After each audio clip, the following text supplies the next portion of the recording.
Assalamualaikum warahmatullahi wabarakatuh. Waalaikumsalam warahmatullahi wabarakatuh. Bismillahirrahmanirrahim. Alhamdulillahi rabbil alamin.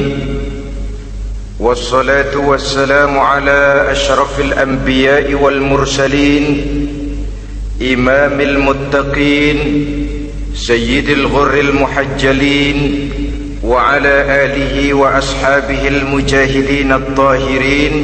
Amma ba'du. Saudara-saudara kaum muslimin rahimakumullah,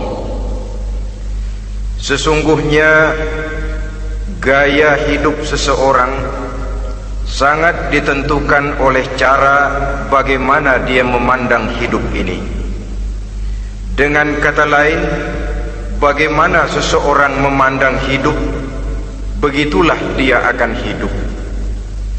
Oleh sebab itu, untuk mengubah keadaan seseorang harus diawali lebih dahulu dengan mengubah caranya memandang kehidupan ini.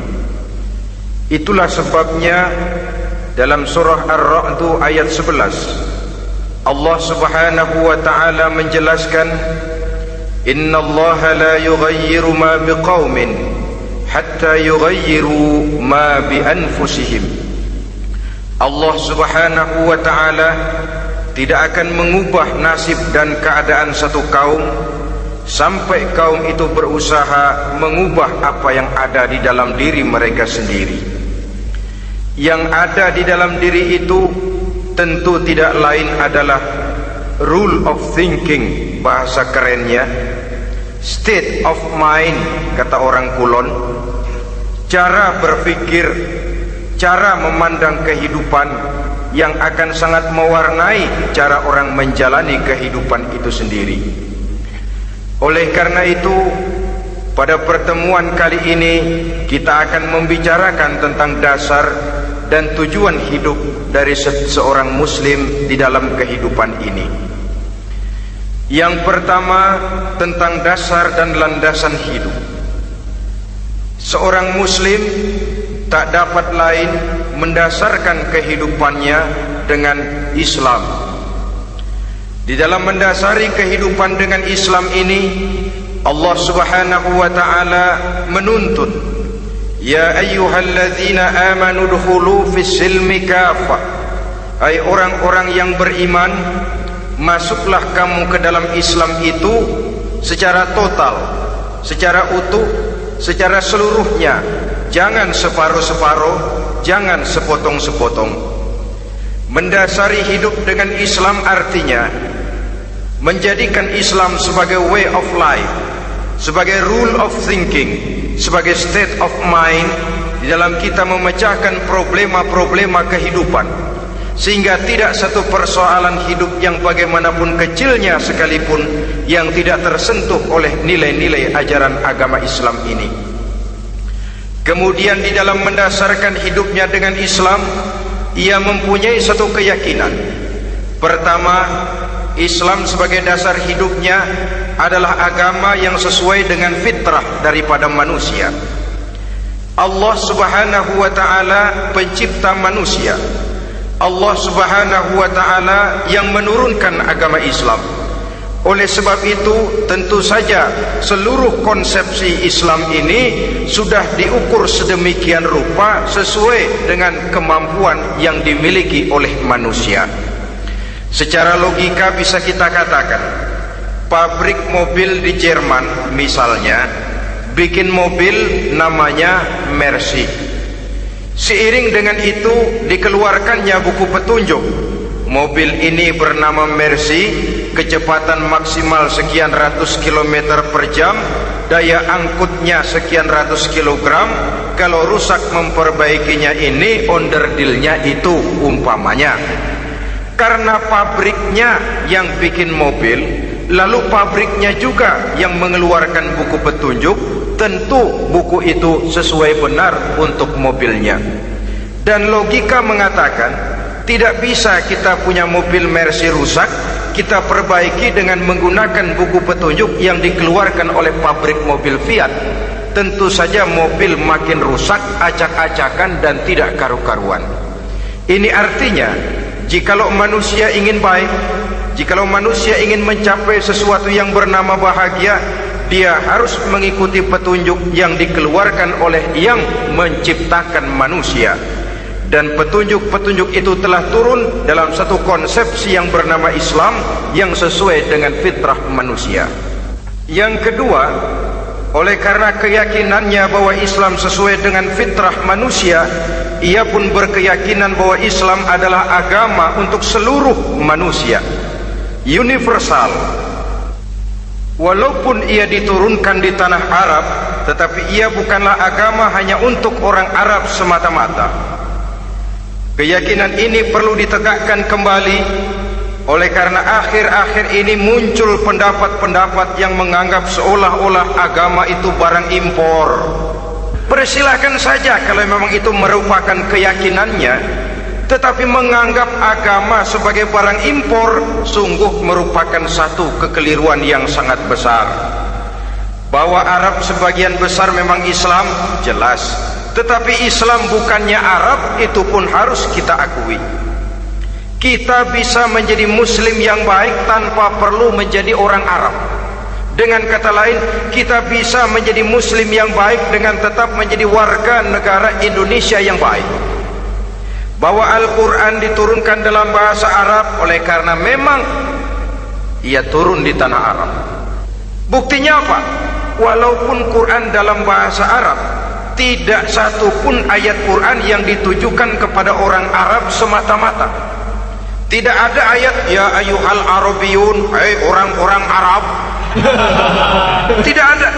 Yang ada malah ya ayyuhan nas, wahai manusia. Manusia yang mana? Yang mana saja asal merasa manusia. Kalau tidak merasa manusia, tidak usah terpanggil dengan ayat tadi. Maka dalam mendasari hidup dengan Islam, kita berkeyakinan Islam adalah agama untuk seluruh manusia. Yang ketiga, di dalam mendasari hidup dengan Islam, kita berkeyakinan Islam adalah agama terakhir yang diturunkan kepada Rasul terakhir. Tidak ada Rasul dan Nabi sesudah Nabi Muhammad, dan tidak ada agama lagi sesudah agama Islam. Dasar-dasar keyakinan ini melembaga dalam pribadi kita, membentuk satu keyakinan yang mendasari kehidupan ini, sehingga tidak satu problema yang bagaimanapun kecilnya dalam kehidupan yang tidak tersentuh oleh nilai-nilai Islam. Sejak kita tidur sampai kita bangun tidur, bahkan tidur itu sendiri, dan seluruh kegiatan kehidupan yang kita laksanakan dalam 24 jam, tidak satu pun yang tidak tersentuh oleh nilai-nilai Islam. Inilah pandangan hidup muslim. Jawaban seorang muslim terhadap problema-problema kehidupan yang dihadapinya, yang di dalam menjawab problema itu ia Islam oriented, berorientasi kepada nilai-nilai Islam. Apa kata Islam tentang pekerjaan yang dihadapinya? Halal kata Islam, halalah dia katakan. Haram kata Islam, haram dia katakan. Islam oriented. Barometer dalam perbuatannya tidak lain daripada nilai-nilai Islam itu sendiri. Dan kemudian di dalam mendasari kehidupan dengan Islam, ia berkeyakinan Islam adalah satu-satunya agama yang benar. Bahasa kerennya, Islam is the single one, the true religion behind the God. Satu-satunya. Keyakinan ini kelihatannya subjektif, tapi memang inilah pokok daripada kehidupan beragama. Saudara-saudara kaum muslimin rahimakumullah, kalau itulah dasar daripada kehidupan kita sebagai muslim, apa yang menjadi landasannya? Kalau dasar hidup kita Islam, maka landasan hidup kita tidak lain adalah Al-Quran dan Sunnah Rasulullah Sallallahu Alaihi Wasallam. Dunia penuh dengan orang-orang besar, dan setiap orang-orang besar itu mempunyai ajaran-ajaran yang pernah jaya, pernah dikumandangkan, didengung-dengungkan, naik ke panggung sejarah untuk kemudian tenggelam. Satu ajaran hanya akan langgeng Satu ajaran hanya akan tahan lama apabila dia turun dari sumber yang serba maha. Kalau dia turun dari manusia, maka sifatnya hanya musim. Yang namanya musim, saudara-saudara, namanya musim tidak bisa dilarang. Tapi kalau sudah selesai, habis sendirian. Itu musim namanya. Musim rambutan. Kalau datang musim rambutan, apa bisa dilarang? Gak boleh musim rambutan. Ya tidak bisa, dia akan tumbuh terus. Tapi manakala musimnya habis, habis. Begitulah nasib dari ajaran yang nisbi, relatif dan temporer apabila dia bersumber dari manusia. Maka satu ajaran hanya akan langgeng, tahan lama apabila dia turun dari sumber yang serba maha. Dan itu sudah turun bernama Al-Quranul Karim. Sedangkan sunnah, saudara-saudara, merupakan penjelasan dari apa yang oleh Quran tidak jelaskan dalam bentuk yang detail, melengkapi apa yang oleh Al-Quran hanya disebutkan dalam bentuk garis besarnya saja. Baik Quran maupun sunnah kita sebut merupakan dasar, landasan yang primer. Sedangkan untuk memahami Quran dan sunnah, kita memerlukan pendapat-pendapat orang yang ahli di bidang itu. Dalam hal ini kita sebut saja dengan ulama.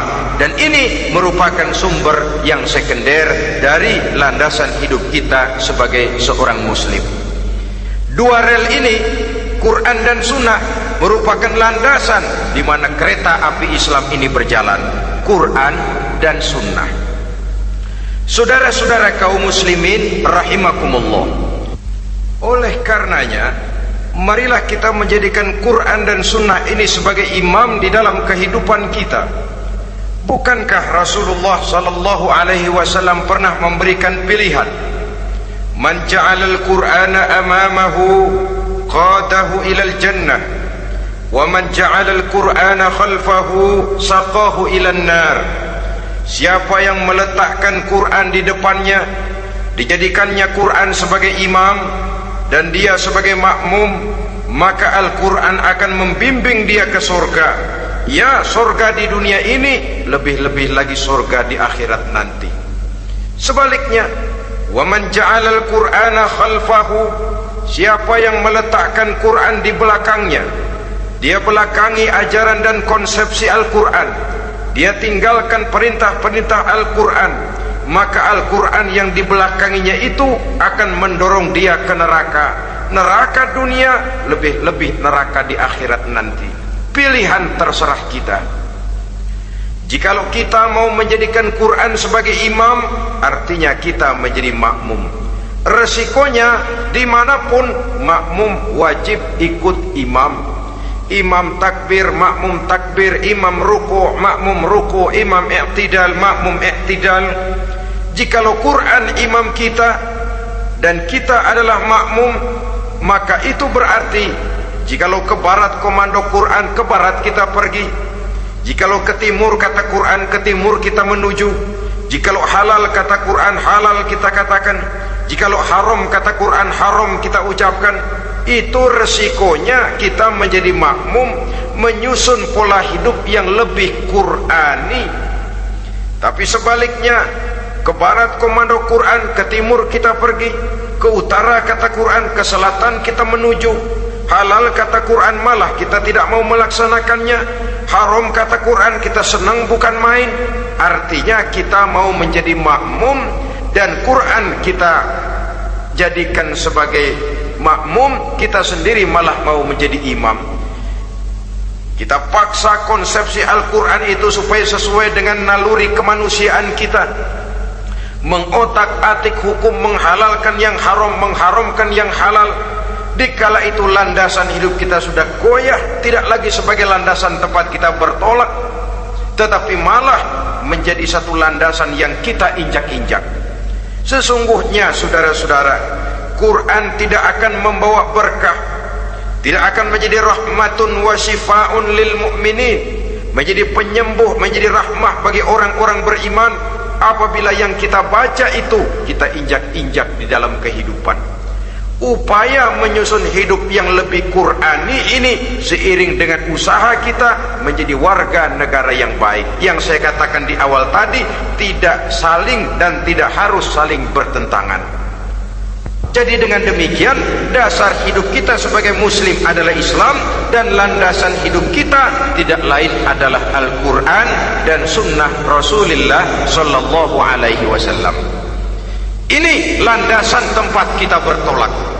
Ini yang mewarnai gaya kehidupan kita. Apapun yang mau kita lakukan, tempat kita bertanya lebih dahulu Quran dan sunnah. Saya mau melakukan pekerjaan ini, apa kata Quran? Saya mau pergi ke tempat ini, apa kata Quran? Saya mau berusaha dengan mengerjakan perusahaan ini, apa kata Quran? Merupakan landasan daripada kehidupan kita.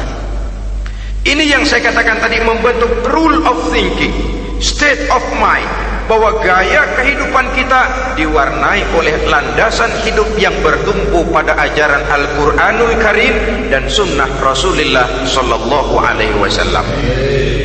Baiklah ya, ini yang pertama tentang dasar dan landasan hidup. Yang kedua tentang tujuan hidup. Kalau sudah ada landasan tempat kita bertolak, lalu kemana pantai yang akan kita tuju? Mau apa sih kita hidup ini? Berleha-leha, menjalani acara rutin, bangun tidur sampai tidur lagi, kemudian besok begitu lagi, sampai menunggu datangnya sang ajal? Atau ada satu tujuan yang akan kita capai di dalam kehidupan ini? Apabila kita teliti, maka Al-Quran mengajarkan tujuan hidup setiap muslim pada dasarnya ada dua. Pertama, kita sebut saja tujuan jangka pendek. Tujuan jangka pendek itu sasarannya dunia sekarang ini. Bentuknya horizontal, targetnya agar setiap pribadi muslim menjadi rahmatan lil alamin, rahmah bagi lingkungannya. Inilah yang oleh agama dinamakan hablum minan nas, yang isinya adalah ilmu dan peradaban. Jadi dunia dan seluruh isinya merupakan tujuan jangka pendek saja. Untuk mencapai tujuan jangka pendek, dunia dan seluruh isinya, unsur penunjangnya adalah pendidikan, pengalaman, atau nasib.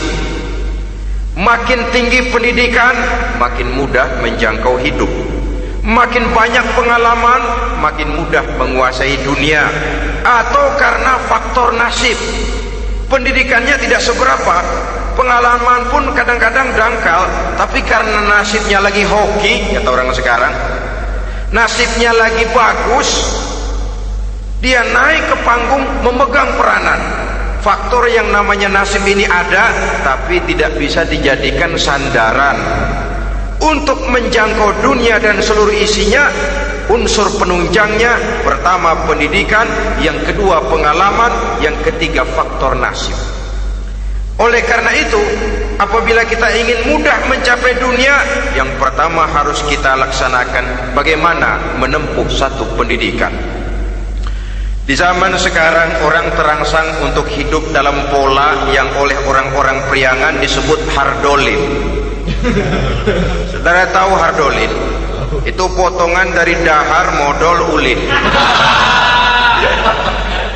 Filsafat hidup yang pakaian mau bagus, makan mau enak, kerja nggak mau. Akhirnya jadilah dia penghayal kelas berat, tukang-tukang lamun kelas tinggi. Tiap hari kegiatannya ya cuma tidak terlepas dari tiga kriteria itu, hardolin. Pokoknya kalau sudah dahar modal ulin, besok ya begitu lagi, pola dari dimana orang pakaian mau bagus, makan mau senang, duit mau punya, kerja tidak mau. Kadang-kadang mau kerja tapi tidak tahu apa yang harus dikerjakan, ditambah oleh sempitnya lapangan pekerjaan, tidak tahu apa yang harus dikerjakan, dilatar belakangi oleh tidak adanya pendidikan yang dia terima, sehingga mau kerja apa lalu bingung. Oleh karena itu, terutama buat adik-adik remaja, para pemuda, saya berpesan untuk menjangkau dunia, yang pertama harus kita jalani bagaimana membina diri, mendidik. Taruh kata drop out, putus sekolah, tapi drop out bukan halangan bagi tumbuhnya cita-cita yang mulia. Bahkan ada orang bilang many a great man starts as a newspaper boy. Banyak orang-orang besar yang memulai pekerjaannya dagang koran. Putus sekolah bukan merupakan halangan bagi tumbuhnya cita-cita yang mulia. Dan tidak sedikit orang-orang besar yang tidak keluaran perguruan tinggi. Tidak sedikit orang-orang besar yang tidak merupakan produk dari perguruan tinggi tertentu, tapi kerajinannya belajar, banyak membaca, banyak bergaul, autodidak. Syukur kalau masih bisa menempuh pendidikan yang formal. Kekurangan ekonomi, kemiskinan keluarga jangan menjadi penghalang bagi tumbuhnya cita-cita yang tinggi untuk menempuh karier pendidikan yang baik. Ini memang baik, tapi bagaimanapun kata orang, lebih baik makan singkong beneran daripada makan roti ngimpi.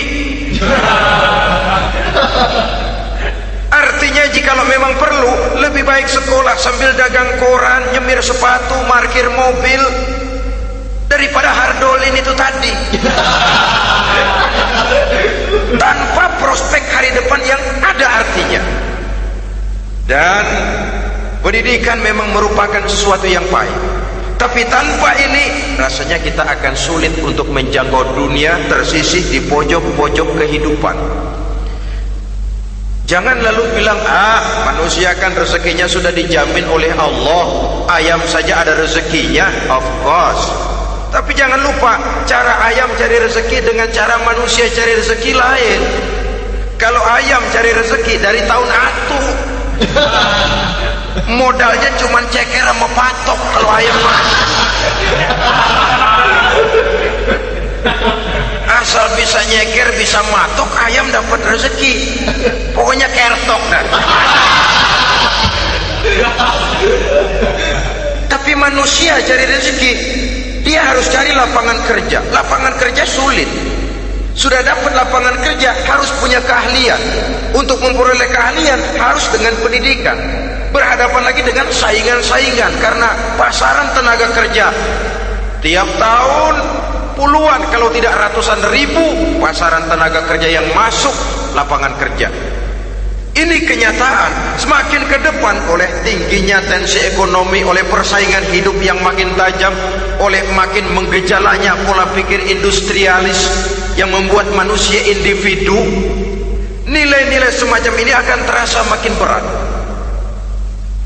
Oleh karenanya, tanpa pendidikan sulit untuk menjangkau dunia. Yang kedua, pengalaman, tenaga expert.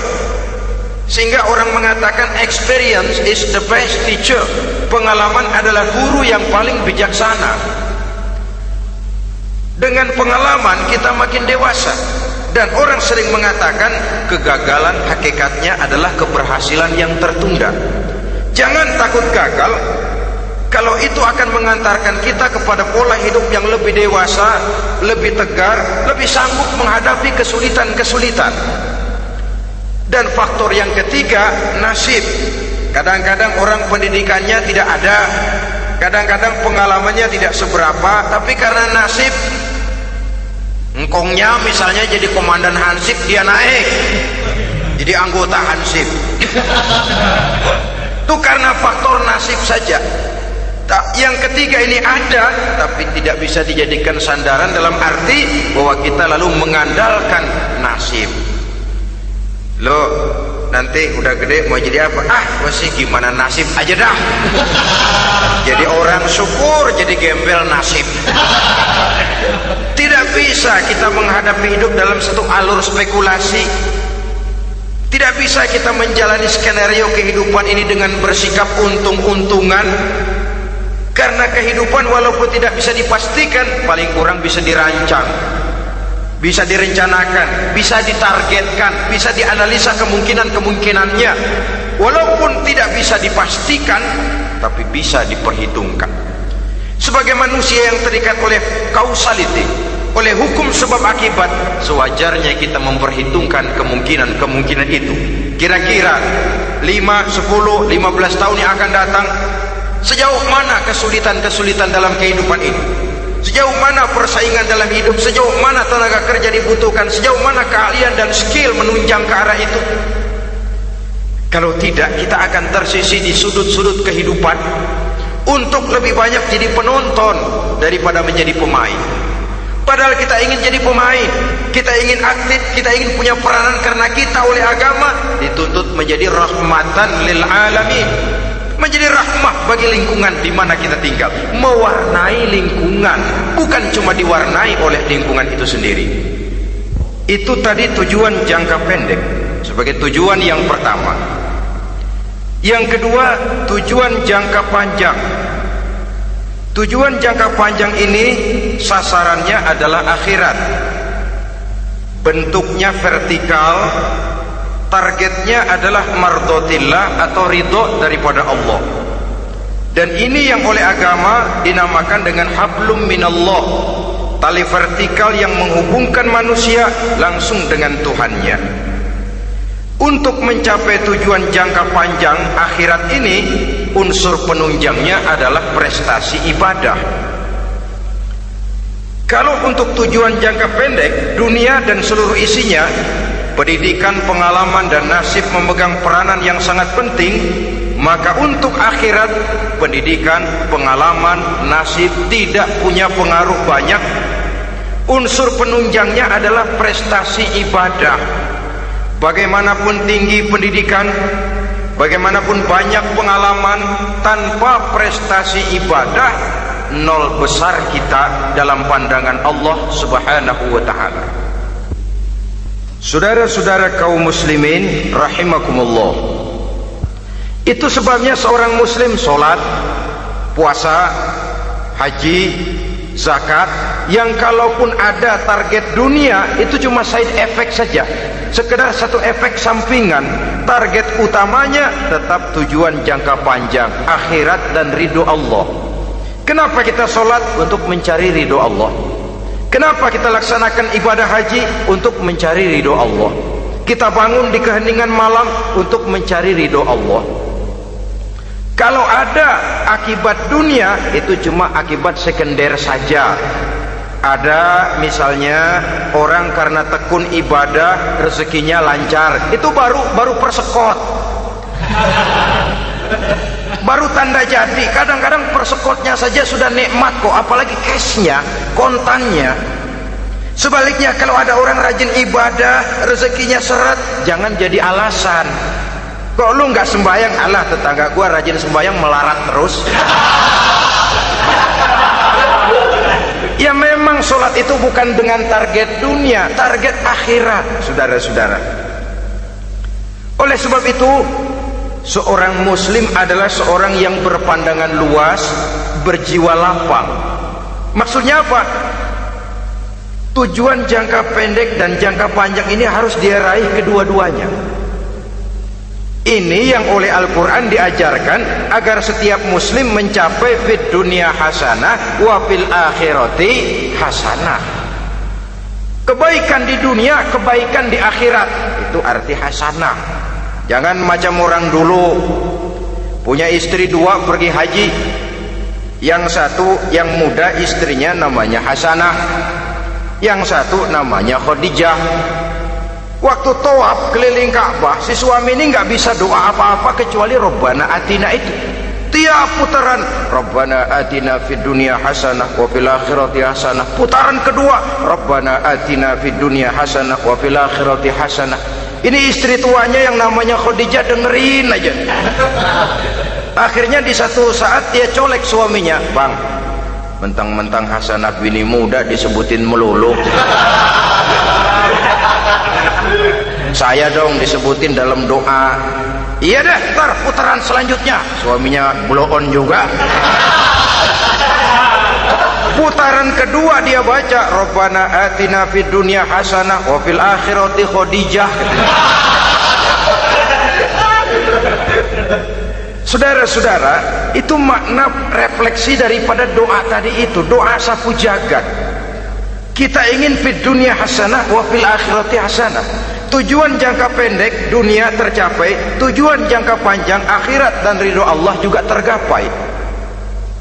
Oleh sebab itu Al-Quran menjelaskan, wabtaghi fima atakallahu ad-daral akhirah wa la tansa nasibaka minad dunya. Dengan karunia yang diberikan Allah kepadamu, carilah bahagia akhirat. Wala tansa nasibaka minad dunya, tetapi jangan lupakan bagianmu dalam kehidupan di dunia ini. Cari akhirat, utamakan akhirat dengan tidak usah melupakan jatahmu di dunia. Kenapa saya katakan seorang muslim berjiwa besar?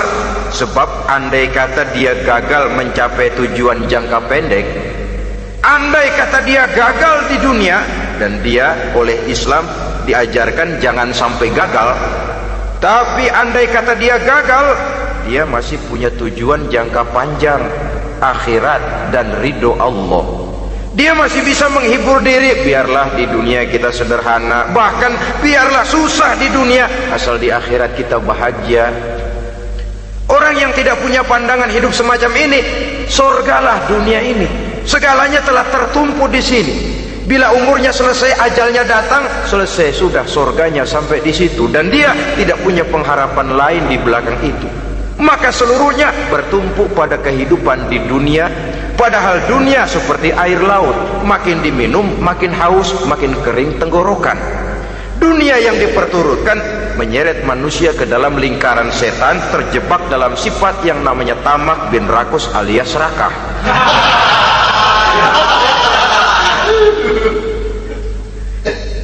Andai kata dia gagal untuk tujuan jangka pendek, dia masih punya tujuan jangka panjang, akhirat. Dia masih sanggup berkata, biar di dunia kita sederhana, bahkan biar kebelangsak sengsara susah di dunia, asal di akhirat kita bisa bahagia. Kan masih ada harapan. Yang paling bangpak, paling rusak betul, sudah di dunia sengsara, di akhirat celaka. Di dunia rumahnya gubuk, pinggir kali miring, asal hujan bocor, utang selebar warung. Bayang kagak, ngaji enggak, puasa enggak, saban malam merit mulu. Saudara hadirin yang saya hormati, lalu kapan mau bahagia kalau sudah di sini susah, di sana akan susah juga. Ini yang pertama, seorang muslim, seorang yang optimis, berjiwa besar, luas pandangan. Kegagalan dia dalam jangka pendek tidak menyebabkan dia melupakan tujuan jangka panjang. Yang kedua, positifnya apa? Cara dia mencapai tujuan jangka pendek diwarnai oleh keyakinan adanya tujuan jangka panjang.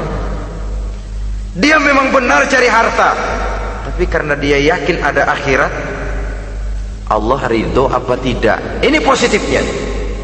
Saya memang cari duit, tapi dengan cara ini Allah ridho apa tidak? Saya memang ingin berpakaian yang rapi, tapi dengan tidak menutup aurat begini, Allah ridho atau tidak? Saya memang bergaul menghormati teman, tapi terjebak dalam minuman keras karena menghormati teman, Allah ridho apa tidak? Ini orang yang punya tujuan jangka panjang. Segalanya diberikan bingkai dengan pertanyaan, Allah ridho atau tidak? Keyakinannya terhadap tujuan jangka panjang mewarnai gaya hidupnya di dunia ini, mencapai tujuan jangka pendek tadi. Mau minum, Allah ridho apa enggak ini? Mau makan, yang saya makan Allah ridho apa enggak ini? Pendeknya apapun yang mau dia kerjakan, karena dia punya keyakinan tujuan jangka panjang, dia selalu menimbang terhadap ridho Allah tadi. Jadi tanpa prestasi ibadah kita nol besar dalam pandangan Allah. Ini nilai manusia yang hakiki di sini. Ini makna inna akramakum indallahi atqakum. Di akhirat nanti kan tidak pernah akan disidang, kamu pendidikan setinggi apa? Tidak. Gelarmu berapa renteng? Profesor, doktor? Tidak. Akhirat hanya menyidang kau sholat atau tidak, kau puasa atau tidak, kau zakat atau tidak. Diberikan kamu harta yang banyak, dari mana kau dapat, kemana kau belanjakan. Prestasi ibadah itu yang ditanya. Setinggi apa pendidikan, sebanyak apa pengalaman, no problem, tidak jadi masalah di akhirat itu. Prestasi ibadah itu yang akan kita persembahkan di hadapan Allah Itu makna inna akramakum indallahi atqakum. Kerbau dinilai dari dagingnya, makin gemuk makin mahal harganya. Tapi ada perkutut lebih mahal dari kerbau. Perkutut itu mahalan mentahnya loh daripada matangnya. Karena harga perkutut pada suaranya. Lalu di mana harga manusia yang paling gemuk? Tidak. Suaranya, oh kalau manusia dinilai dari suaranya, barangkali Madonna nomor awal masuk surga. Hanyalah dengan prestasi ibadah kita bisa mencapai tujuan jangka panjang akhirat dan ridho Allah. Nah baiklah ya, kalau sudah jelas bahwa kita punya dua tujuan jangka hidup, jangka pendek dan jangka panjang, bagaimana Islam mengajarkan kita meraih dua ini? Pada prinsipnya Islam mengajarkan sistem keseimbangan dalam berbagai aspek kehidupan. Keseimbangan ini nampak dengan nyata diajarkan oleh agama kita, seperti ayat yang saya bacakan tadi. Dengan karunia yang diberikan Allah kepadamu, cari negeri akhirat, tapi jangan lupakan bagianmu di dunia ini. Dalam bentuk yang lebih nyata, bekerjalah untuk duniamu seolah kau akan hidup buat selamanya, tapi bekerjalah buat akhiratmu seolah kau akan mati besok. Manifestasinya dalam kehidupan, misalnya orang kaya diperintah membantu yang miskin, tapi orang miskin dianjurkan berusaha. Jangan mengandalkan hidup kepada yang kaya, seimbang. Kamu kaya, betul Pak, bantu yang miskin. Kamu miskin, iya Pak, berusaha, seimbang. Tuan rumah diwajibkan menghormati tamu, tamu diwajibkan tahu diri, seimbang. Jadi bagaimana kalau sudah kita bekerja di sawah, di ladang, di pasar, di kantor, anggap kita akan hidup selamanya agar timbul gairah kerja. Tapi kalau sudah sholat, anggap kita akan mati besok supaya timbul khusyuknya. Nah, titik tekannya di mana? Stresnya itu. Walaupun Islam mengajarkan sistem keseimbangan, tapi Al-Quran tetap menggarisbawahi walal akhiratu khairul laka minal, bahwa bagaimanapun seimbangnya, akhirat itu lebih utama daripada dunia. Bagaimana implementasinya? Kata orang-orang tua, kalau kita menanam padi, rumput pasti tumbuh, tapi nanam rumput jangan mimpi tumbuh padi. Maksudnya apa? Kalau satu perbuatan kita niatkan karena Allah, dunianya pasti ikut. Tapi kalau satu perbuatan diniatkan karena dunia semata-mata, akhirat akan hilang. Sebab itu, biasakanlah berbuat sesuatu, baik untuk tujuan jangka pendek, lebih-lebih untuk tujuan jangka panjang, dengan motif lillahi ta'ala. Jadi saya ulangi, satu perbuatan kalau sudah diniatkan karena Allah, dunia biasanya ikut. Tapi kalau diniatkan karena dunia semata-mata, akhirat akan luput. Padahal itu titik tekannya, walal akhiratu khairul laka minal ula. Saudara-saudara kaum muslimin rahimakumullah, ini tujuan hidup. Jadi landasan tempat kita bertolak sudah jelas, pantai yang akan kita tuju dalam kehidupan ini juga sudah nyata. Kita ingin mencapai apa yang dinamakan fid dunya hasanah wa fil akhirati hasanah. Untuk itu perlu ada keseimbangan, tetapi titik tekannya tetap akhirat lebih utama daripada kehidupan dunia ini. Sekarang kalau sudah ada dasar hidup, sudah ada tujuan yang akan kita capai, tentu harus ada alat untuk mencapainya. Semuanya perlu sarana. Bahkan pada hakikatnya dalam kaidah usul fikih, para ulama mengajarkan lil wasail hukmul maqasid. Sarana dan tujuan hukumnya sama. Ini mestinya mendidik umat Islam jadi pinter. Jangan cuma berpikir melaksanakan satu pekerjaan, tapi juga berpikir menciptakan sarana untuk terwujudnya pekerjaan itu. Misalnya umat Islam wajib pergi haji kalau mampu, kan begitu toh? Kalau dia umat Islam Indonesia, tentu pergi hajinya ke Mekah. Mekah, Jeddah, Mekah, Indonesia, perlu sarana angkutan untuk sampai ke sana. Kapal laut, kapal udara. Artinya umat Islam harus maju di bidang teknologi, bisa menciptakan pesawat, bisa menciptakan kapal laut, sarana yang akan menyampaikan dia untuk bisa melaksanakan ibadah haji. Selama ini kita bertumpu kepada pemikiran, pokoknya kan yang penting gue pergi haji pakai apa kayak gue punya duit. Dari segi pribadi memang barangkali begitu, tapi sebagai umat yang harus mencapai kemajuan, apabila diperintahkan melaksanakan sesuatu, kita pun hakikatnya dituntut menciptakan sarana untuk menunjang pelaksanaan sesuatu itu sendiri. Agama mengajarkan an-nazafatu minal iman, kebersihan sebagian daripada iman. Siapa yang menciptakan mesin cuci, sabun-sabun kelas, deterjen, rinso dan lain sebagainya? Siapa yang menciptakan air condition, pembersih ruangan? Kita hanya berpikir pokoknya kan bersih, mau pakai apa kek.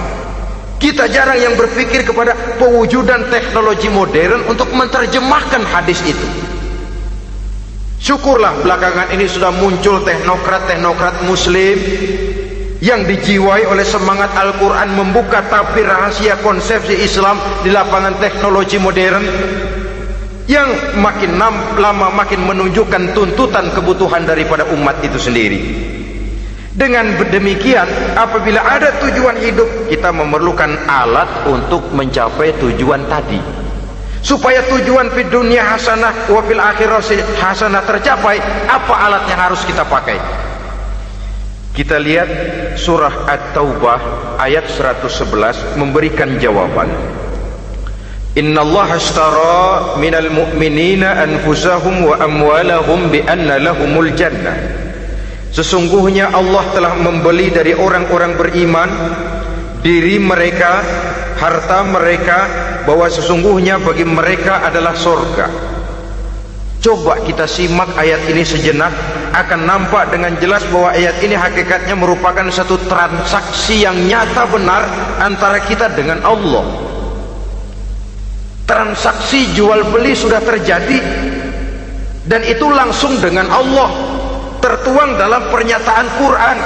Pembeli Allah, penjual kita orang-orang beriman, dagangannya adalah anfus dan amwal, harganya adalah surga. Itu sudah tanda tangan pernyataan kita siap jual beli ya Allah. Apalagi baiat kita apa? Inna solati wa nusuki wa mahyaya wa mamati lillahi rabbil alamin. Solatku, ibadahku, hidup dan matiku cuma untuk Allah, Tuhan seru sekalian alam. Minimalnya 5 kali sehari semalam baiat ini kita ulang dan kita ulang. Kenapa lalu kita tidak konsekuen? Dalam konteksnya dengan persoalan, maka alat hidup kita itu ada 2. Pertama, anfus. Ini bentuk mufrad dari jamaknya, bentuk jamak dari mufrad nafsun. Biasa diterjemahkan dengan diri. Yang dimaksud dengan diri adalah kepribadian. Yang dimaksud dengan kepribadian ialah kekayaan yang kita miliki dalam kepribadian kita. Artinya bisa tenaga, pikiran, konsep, gagasan, wewenang, ide, pangkat, jabatan, kemampuan, keahlian, skill, itu semuanya masuk ke dalam anfus, diri. Sedangkan amwal bentuk jamak dari mufrad malun, biasa diterjemahkan dengan harta. Pengertian di sini ialah seluruh bentuk-bentuk materi yang berada di bawah kekuasaan kita. Bisa rumah, bisa uang, bisa tanah, bisa kebun, bisa pabrik, bisa peternakan, itu semuanya amwal. Nah, baik anfus maupun amwal, diri, tenaga kek, pikiran kek, harta kek, pangkat kek, jabatan kek, wewenang kek, keahlian kek, untuk tujuan jangka pendek harus jadi rahmah bagi lingkungan. Untuk tujuan jangka panjang harus menunjang jalan menuju ridho Allah. Jadi kalau pangkat kita menjauhkan kita dari ridho Allah, itu bukan nikmat tuh, azab.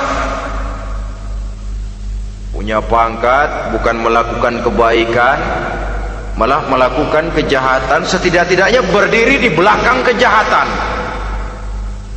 melindungi perbuatan-perbuatan munkar. Dalam kelas kakap melindungi korupsi, dalam kelas teri jadi backing tukang koprok. Umpamanya itu sudah menyalahi. Alat tidak digunakan untuk mencapai tujuan, itu untuk tujuan jangka pendek. Lalu amwal, harta, uang, tanah, rumah, kebun, untuk tujuan jangka pendek harus menjadi rahmah bagi lingkungan.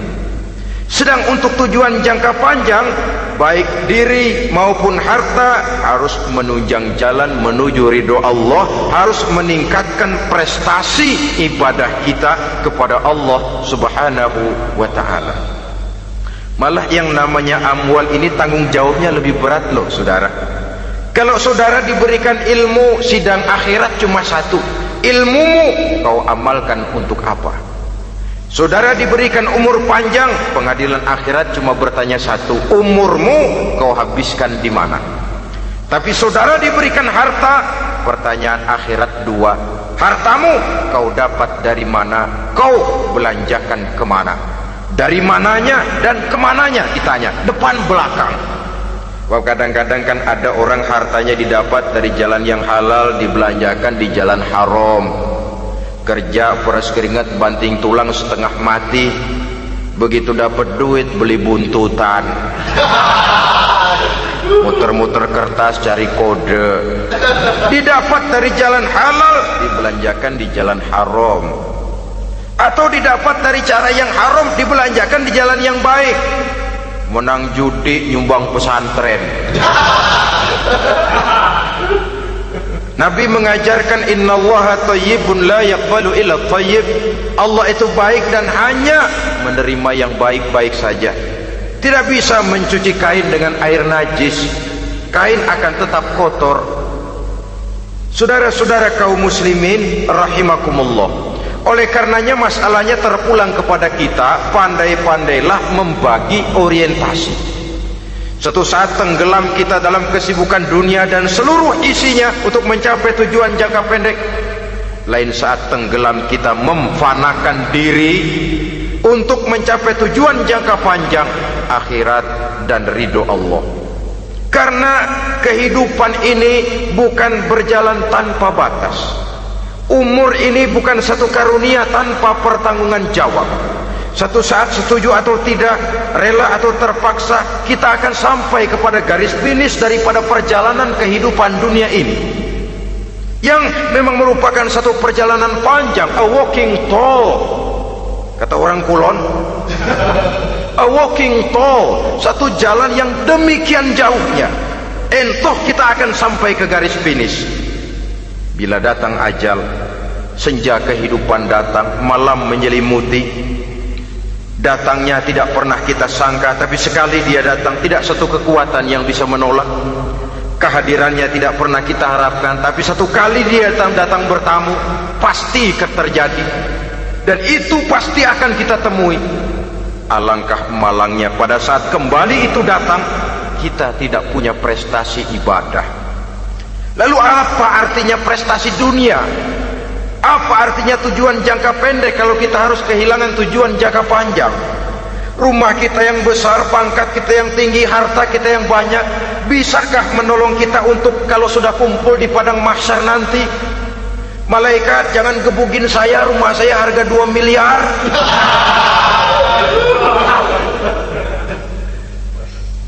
Sudahlah malaikat, damai saja, itu Rolls Royce saya. Pakai saja malaikat, pakai. Kata malaikat, gue budak, gue nggak butuh gituan.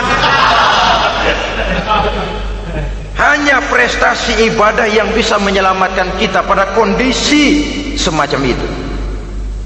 Jadi oleh karena itu saudara-saudara, biar di dunia ini rumah kita besar, mobil bagus, uang banyak, pabrik ada, usaha lancar, asal di akhirat masuk surga aja, nggak apa-apa. Daripada di dunia sengsara, di akhirat neraka, senangnya kapan? Sudah di sini sengsara, di sana kebelangsak. Itu yang orang-orang tua bilang lacur kuda namanya. Pelan dipecut, kenceng digentak, setengah mati, serba salah.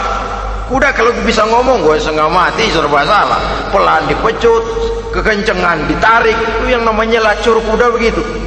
Serba salah posisinya.